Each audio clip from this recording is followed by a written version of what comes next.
ప్రేమగల తండ్రి, పరలోకమందున మా దేవ, మిత్రువు దేవ, సమాధాన కర్తగా అధిపతి తండ్రి, మీకు స్తోత్రాలు. ఈరోజు ప్రభా సంఘ ప్రార్థన కొరకై మీ పాసులకు మేము వచ్చుతున్నాం. మాతో మాట్లాడే దేవుడు అయినందుకు స్తోత్రాలు చెల్లిస్తాను. సహాయం చేయండి ప్రభా. ప్రార్థన కొరకై నన్ను మమ్మల్ని మీరు సిద్ధపరచండి, కృప చూపించండి. మీ చిత్తాన్ని మా పట్ల సంపూర్ణంగా నెరవేర్చవలసి మనం వచ్చేస్తుంటున్నాం. సహాయం చేయండి. నమ్మదగిన నమ్మకమైన ప్రభావ మీకు కృతజ్ఞతాపూర్వక వందనాలు చెల్లిస్తాం తండ్రి. రావాల్సిన తీసుకురండి, వాక్యం ద్వారా మాట్లాడి యోగ్య రీతిలో మేము ఇష్టప్రకారంగా ప్రార్థించుటకు అనుకునేతో మనం చేస్తున్నాం. యేసు నామమున ప్రార్థించి వేడుచున్నాం తండ్రి. దేవుని వాక్యంలో నుండి కీర్తన గ్రంథం కూర్చోవాల 121వ అధ్యాయం మొదటి 2 వచనాలు అందరం చదువుకుందాం. కీర్తనల గ్రంథం 121వ అధ్యాయము మొదటి 2 వచనాలు అందరం కూడా కలిసి చదువుకుందాం. బైబిల్ గ్రంథం ఉన్న వాళ్ళు దయచేసి నేను ఈ భాగాలను చదవండి. 121 మొదటి 2 వచనాలు.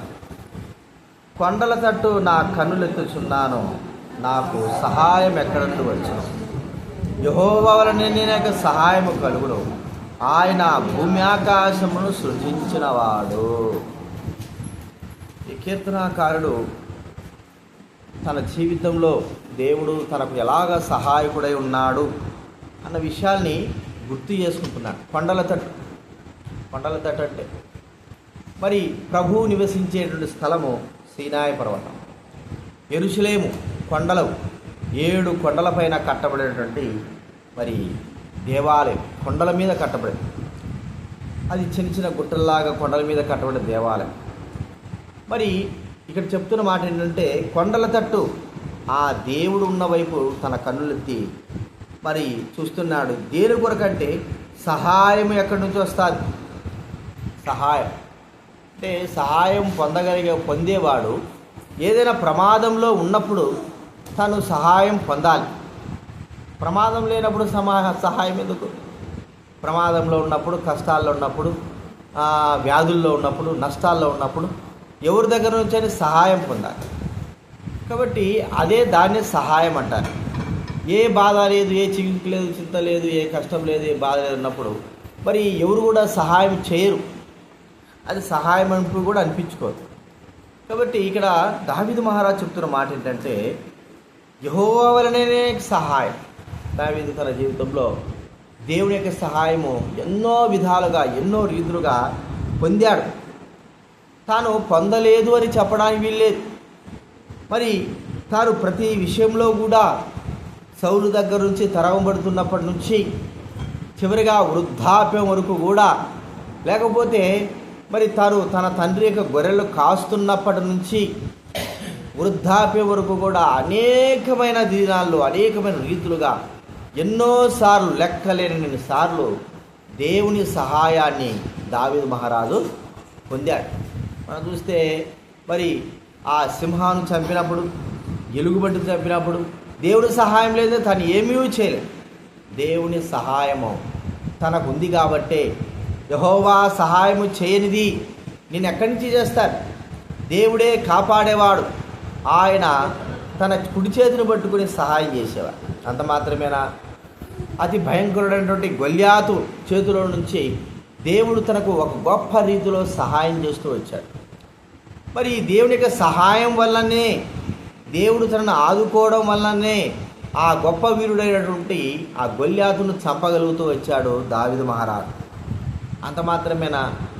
మరి సౌలు ప్రతి దినము ప్రతి క్షణము తనను తరుముతూ ఉన్నప్పుడు, తనను బాధపెడతా ఉన్నప్పుడు, కొండలలో మరి లోయలలో పరిగెత్తుతూ ఉన్నప్పుడు, తను చంపడానికి దరిదాపులుగా వస్తున్నప్పుడు దేవుని సహాయము తను వెనువెంట వచ్చి అద్భుత రీతిగా తన ప్రాణాన్ని కాపాడిన వాడుగా చూస్తూ ఉంటున్నాను.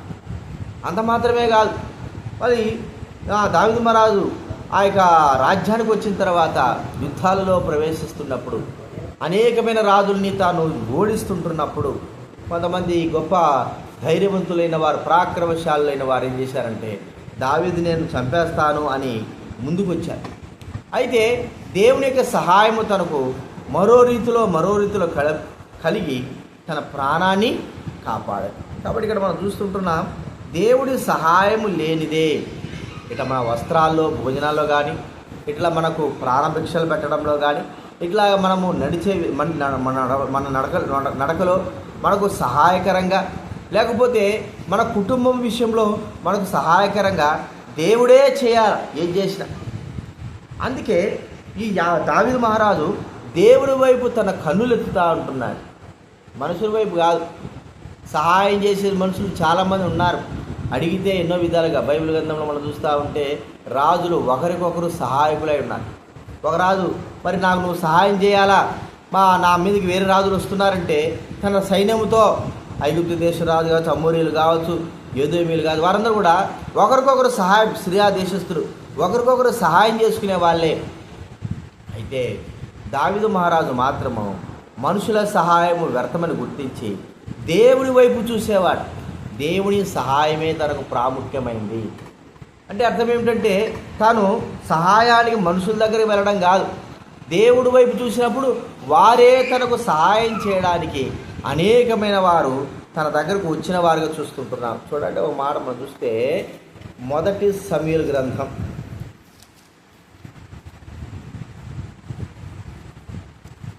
22వ అధ్యాయం 1-2 వచనాలు చదవండి ఎవరైనా.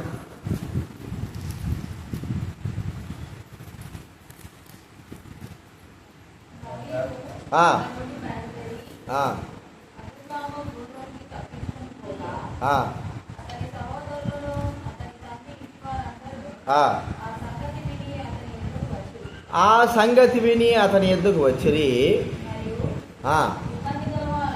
ఇబ్బంది గల వారందరూ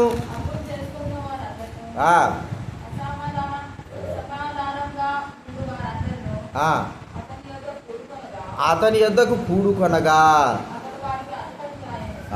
అతను వారికి ఏం చేసినట్టండి, అధిపతి. అంటే ఒంటరిగా ఉన్న తనకు దేవుడు మరి ఎన్నో విధాలుగా సహాయకుడై ఉండి తనను కాపాడిన వాడుగా, అనేకమైన వారికి మరి తనకు సహాయం ఇచ్చేవాడుగా చూసినాడు. అంటే దావీదు మహారాజు ఎంతో గొప్ప సహాయము తాను పొందగలుగుతూ వచ్చాడని మనం చూస్తూ ఉంటున్నాం. కాబట్టి ప్రియమైన వాళ్ళారా గుర్తించుకుందాం, ఈ సమయంలో దేవుడు మనకు కూడా సహాయకుడై ఉన్నాడు. కొన్ని సందర్భాల్లో మరి యుద్ధాల్లో వస్తూ ఉంటే ఎవరు కూడా దిక్కుతోచిన పరిస్థితులు ఉంటాయి. కొంతమంది రాజులు ఏం చేశారంటే వారు దేవుని సహాయాన్ని కోరుకున్నారు. చూడండి, 1 దినవృత్తాంతాల గ్రంథం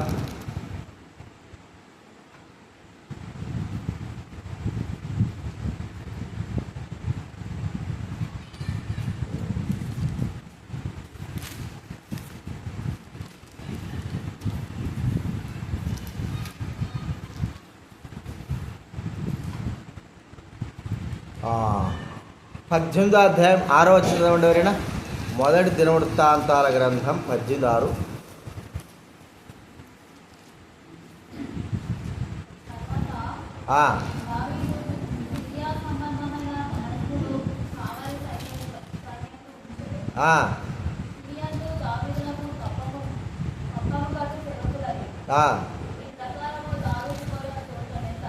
దావీదు పోయిన చోట్లనల్లా యెహోవా అతనికి ఏం చేశాడండి, సహాయము. దావీదు పోయిన చోట్లనల్లా ఎక్కడికి పోయినా సరే దావీదుకు దేవుడు సహాయము చేసిన వాడుగా చూస్తూ ఉంటున్నాం. కాబట్టి దేవుడు అతనికి సహాయకుడుగా ఉంటూ వచ్చాడు.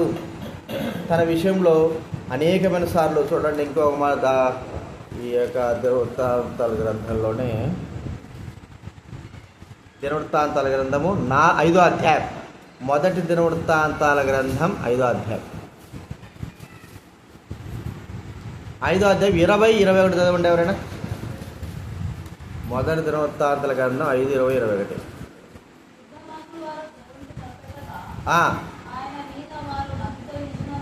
ఆయన మీద వారు నమ్మిక ఉంచినందున ఆయన వరమల ఆలకించును. వారిని జయించుటకు వారికి ఏం కలిగిందంటండి, సహాయము. యుద్ధమందు వారు మరి దేవుని యందు నమ్మికించడం ద్వారా దేవుని యొక్క సహాయం వారు పొందగలుగుతూ వచ్చారని దైవ గ్రంథం మనకి ఇక్కడ చెప్పబడతా ఉంది. ఇంకేముంటే 22 యుద్ధమందు దేవుని సహాయం వారికి కలుగుట చేత శత్రువులు అనేకులు పడిపోయేది. యుద్ధమందు దేవుని సహాయం వారికి కలగడం ఎంత గొప్ప విషయం. కాబట్టి యుద్ధంలో మనుషుల సహాయము ప్రాముఖ్యమే, కానీ అంతకంటే కూడా దేవుని సహాయము చాలా ప్రాముఖ్యమైంది. అందుకే మన జీవితంలో గుర్తించుకుందాం, మనకు దేవుడు సహాయము చేయాలి. అన్ని విషయాల్లో కూడా దేవుడు సహాయం చేయందే కూడా మనం ఏం చేయలేం. కాబట్టి దేవా నీ సహాయం కోరుకుంటున్నాం. మనుషుల సహాయం వ్యర్థమని దైవ గ్రంథం తెలిపిస్తూ వచ్చారు. మనుషులు నమ్ముకొని ఎంతోమంది పాడైపోయినారు. మనుషుల సహాయం కొరకు ఎదురు చూసిన వారు ఎంతో నష్టపరచబడ్డారు. మనుషులు సహాయం కావాలని కోరుకున్నవారు నష్టపరచబడ్డారు. అయితే దావీదు మహారాజు మాత్రము అన్ని విషయాల్లో కూడా దేవుని సహాయాన్ని కోరుకుంటూ దేవుని వైపు చూస్తూ ఆ సహాయం నిమిత్తమై దేవుని దగ్గర నుంచి వచ్చే సహాయం నిమిత్తమై ఎదురు చూసిన వాడుగా చూస్తూ ఉన్నాం. కాబట్టి అందుకే యుద్ధంలో దేవుడు తనకు సహాయము చేసినాడు. కాబట్టి మనము మనుషులు నమ్ముకోవడం కాదు, కానీ దేవుని ఆశ్రయించి దేవుని దగ్గర నుంచి వచ్చేటువంటి ఆ సహాయమును ద్వారా మన జీవితంలో అనేకమైన గొప్ప కార్యాలు మనము జరిగించగలం. కాబట్టి ప్రార్థనలో మనం గుర్తించాం, ప్రభువా మీ సహాయం మాకు అవసరమై ఉన్నది. ప్రతి విషయంలో మీరు సహాయం చేస్తే మేము ఏం చేయలేం. దైవజనుడు భక్తంకులు కూడా మరి అన్ని విషయాలు కూడా దేవుని సహాయం కోరుకునేవాడు, దేవునికి హస్తం కోరుకునేవాడు, దేవుని యొక్క కాపుదల కోరుకునేవాడు. కాబట్టి మనుషుల యొక్క సహాయాలు వ్యర్థమని తనకు తెలిసిపోయింది. అది మనం గుర్తించుకొని మనం ప్రభు ఎదుట ప్రార్థనలో మనము కొనియాడతాం. ప్రభుకు ప్రార్థన చేసుకుందాం.